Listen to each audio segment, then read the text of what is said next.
حالت کیا تھی کہ مصطفیٰ کا دیدار کیا تو جو قطرے مصطفیٰ کے وجود سے جدا ہو رہے ہیں ان کو زمین پر گرنے نہ دیتے، آگے بڑھ بڑھ کر وہ قطرے ہاتھوں پہ لے کے چہرے پہ ملتے تھے۔ عبداللہ ابن مسعود فرماتے ہیں کہ آقا کریم صلی اللہ علیہ وسلم کی محبت کا عالم یہ ہے کہ ہم وہ لمحہ جو آقا کی صحبت سے الگ گزارتے ہیں اس کا احساس ہم پر کس طرح گزرتا ہے؟ ایسا ہوتا ہے کہ جیسے ہم سکرۃ الموت میں آ گئے، موت کی شدت اور سختی ہم پر گویا طاری ہو گئی ہے۔ اب دیکھیے اس نعمت کے آنے سے وہ جو محبت سے ناآشنا تھے، وہ جو وفاؤں سے ناآشنا تھے، وہ جو اخلاص سے بے خبر تھے، میرے آقا کی ایک نگاہ نے ان کے دل کی حالت کیسی بدلی کہ دیکھا کہ صبح بھی یہ میری محفل میں بیٹھا ہے، دوپہر میں بھی میری محفل میں ہے، رات کو بھی میری محفل میں ہے، رات کے پچھلے پہر بھی میری محفل میں ہے، کوئی لمحہ میرے دیدار اور میری گفتگو کے سما سے یہ دور نہیں ہوتا۔ فرمایا تم پر گھر والوں کا بھی حق ہے، تم پر اپنے دوستوں کا بھی حق ہے، تم پر اپنی معاشرت کی ذمہ داریاں بھی ہیں، جاؤ ذرا ان کی بھی خبر لے کے آؤ۔ آقا نے بھیجا، حکم فرمایا جاؤ جاؤ ذرا اپنے ارد گرد کی، اپنے ماحول کی، اپنی رعیت کی بھی خبر لے کے آؤ، اپنے گھر والوں کی بھی خبر لے کے آؤ۔ یہ حضرت ابو ہریرہ ہے، مدینہ منورہ ہے، حضرت ابو ہریرہ ہیں۔ آقا فرماتے ہیں جاؤ ذرا گھر کی خبر لے کے آؤ، جاؤ ذرا اپنے معاشرے سے بھی باخبر ہو کے آؤ کہ تم نے کچھ وہاں بھی اپنے حقوق، اپنی ذمہ داریاں بجا لانی ہیں، ان کی بھی خبر لے کے آؤ۔ حضرت ابو ہریرہ کہتے ہیں میں حضور کے حکم پر اٹھا کہ جاؤں باہر۔ میں کتنا جا سکا؟ فرماتے ہیں جتنا میرا دل برداشت کر سکا۔ میں کتنا دور گیا؟ فرماتے ہیں میں اتنا دور گیا، شیخ شنقیطی اس کو نقل کرتے ہیں اور خطیب تبریزی اس کو نقل کرتے ہیں، فرماتے ہیں کہ حضرت ابو ہریرہ فرماتے ہیں میں کتنا دور گیا، بس اتنا دور گیا کہ حضور کے دروازے سے باہر نکلا اور بیت مصطفیٰ کے چاروں طرف گھوم کر پھر مجلس مصطفیٰ میں آ گیا۔ اس سے زیادہ میں دور نہ گیا۔ آقا نے دیکھا پھر یہ پلٹ کے آ گیا ہے، پوچھا تم خبر لے آئے؟ عرض کی آقا مجھے اور خبر کی خبر نہیں، بس تیری ہی خبر میں گم ہو گیا ہوں میں۔ اب تیرے ہی جلووں اور تیری محبتوں میں ہی میری زندگی کا حاصل ہے، میری زندگی کا مقصود تیری ذات کو ہی پانا ہے، تیری محبتوں میں ہی شاداب رہنا ہے۔ تو آپ اندازہ کیجئے جس ذات نے دلوں کو آ کے اس طرح بدل دیا، جس ذات نے دشمنی کرنے والوں کو دوستی کرنا سکھا دی، جس ذات نے اناد کرنے والوں اور نفرت کرنے والوں کو محبت، اخلاص، شگفتگی اور شائستگی کے رموز سے آشنا کر دیا، وہ ذات میرے اور آپ کے آقا مصطفیٰ کریم کی ذات پاک ہے۔ آج اگر ہم حضور کا ذکر کرتے ہیں، چاہے وہ عنوان میلاد کا ہو، چاہے وہ عنوان معراج کا ہو، چاہے وہ عنوان جشن نزول قرآن کا ہو، چاہے وہ عنوان لیلۃ البراءت کا ہو، چاہے وہ عنوان زکوٰۃ کا ہو، صدقہ و خیرات کا ہو، دعوت و ارشاد و ابلاغ کا ہو، یہ سارے عنوان صدقہ ہیں مصطفیٰ کی تشریف آوری کا۔ اگر آقا کی جلوہ فرمائی نہ ہوتی، آقا تشریف نہ لاتے، تو کیا دنیا سے نفرتیں مٹ جاتی؟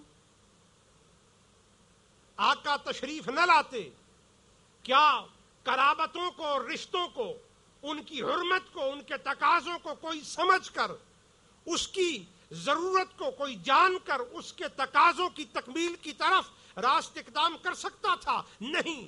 انسان کا حال تو یہ تھا کہ داہش اور غبرہ کی لڑائیوں میں 6 مہینے گزار رہا تھا. انسان کا حال یہ تھا کہ پانی پر لڑ رہا تھا. انسان کا حال یہ تھا کہ وہ تیر اور تفنگ کو اپنی شناخت بنا رہا تھا. میدان حرب و ضرب میں لوگوں کی گردنوں کو ان کے سروں سے الگ کر کے، ان کے دھڑوں سے الگ کر کے وہ اپنی طاقت کا نشہ اور اس کا اثر دنیا پہ قائم کرنا چاہتے تھے. لیکن مصطفیٰ کریم نے آ کر بتایا کہ دنیا پر اثر طاقت دکھانے سے نہیں، دنیا پر اثر معاف کرنے سے دکھایا جاتا ہے، ثابت کیا جاتا ہے. فتح مکہ میں خود آقا نے فرمایا میں نے فلاں کا سود معاف کر دیا، میں نے فلاں کا قتل معاف کر دیا، میں نے فلاں کا خون معاف کر دیا، میں نے فلاں انتقام کو اپنے پاؤں کے نیچے رونت دیا. اور فرمایا یہ آج نصاب اور معیار مقرر کیا جا رہا ہے کہ مصطفیٰ کی پیروی کا طریقہ کیا ہے. مصطفیٰ کی پیروی کا طریقہ درگزر ہے. مصطفیٰ کی پیروی کا طریقہ ایک دوسرے کو قبول کرنا ہے. اور یہاں تک مورخ کامل نے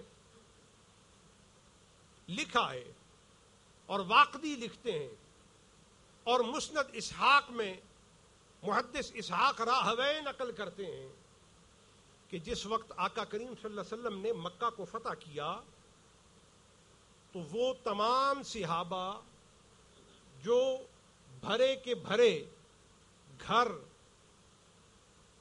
مکہ میں کھلے چھوڑ کے گئے تھے، آقا نے ان کو فرمایا کہ تم اپنے گھروں کی گلیوں میں نہیں جاؤ گے.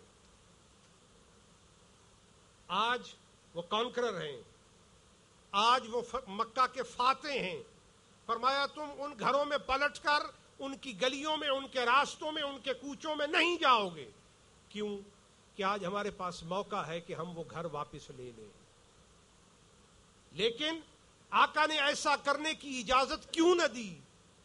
تاکہ یہ بات پائے ثبوت کو پہنچ جائے کہ مصطفیٰ کی دعوت کا مقصد زمین، تخت اور تاج اور تسلط اور غلبہ نہیں ہے.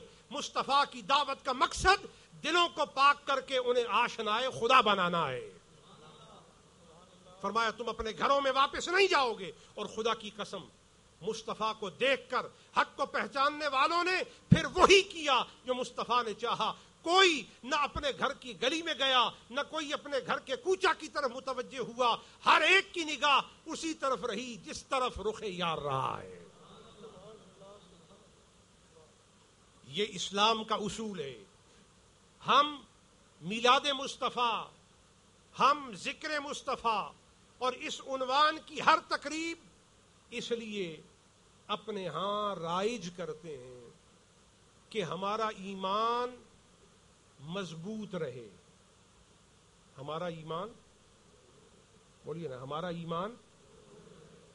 اور یہ ہماری اپنی تجویز نہیں ہے کہ حضور کا ذکر ہم کریں گے تو ایمان مضبوط ہوگا. یہ اللہ کا حکم ہے. فرمایا اذکروا نعمت اللہ علیکم، یہ چوتھا پارہ ہے. فرمایا اللہ کی اس نعمت کا ذکر کرو، اللہ کی اس نعمت کا چرچا کرو. تو گویا یہ حکم خدا بندی ہے ایک مقام. دوسرے مقام پر فرمایا وَإِذْ قَالَ مُوسَىٰ لِقَوْمِهِ يَا قَوْمِ اذْكُرُوا نِعْمَةَ اللَّهِ عَلَيْكُمْ اِذْ جَعَلَ فِيكُمْ أَنْبِيَاءَ.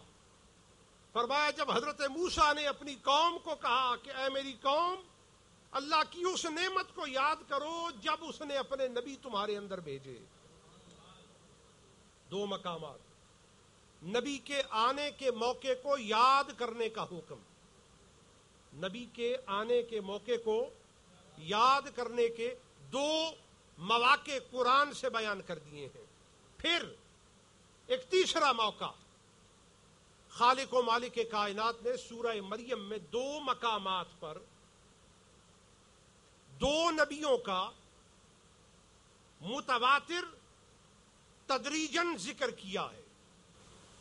پہلا ذکر آتا ہے سیدنا یحییٰ علیہ السلام کا، اور ان کا ذکر کرتے ہوئے ان کی تین حالتیں بیان کی.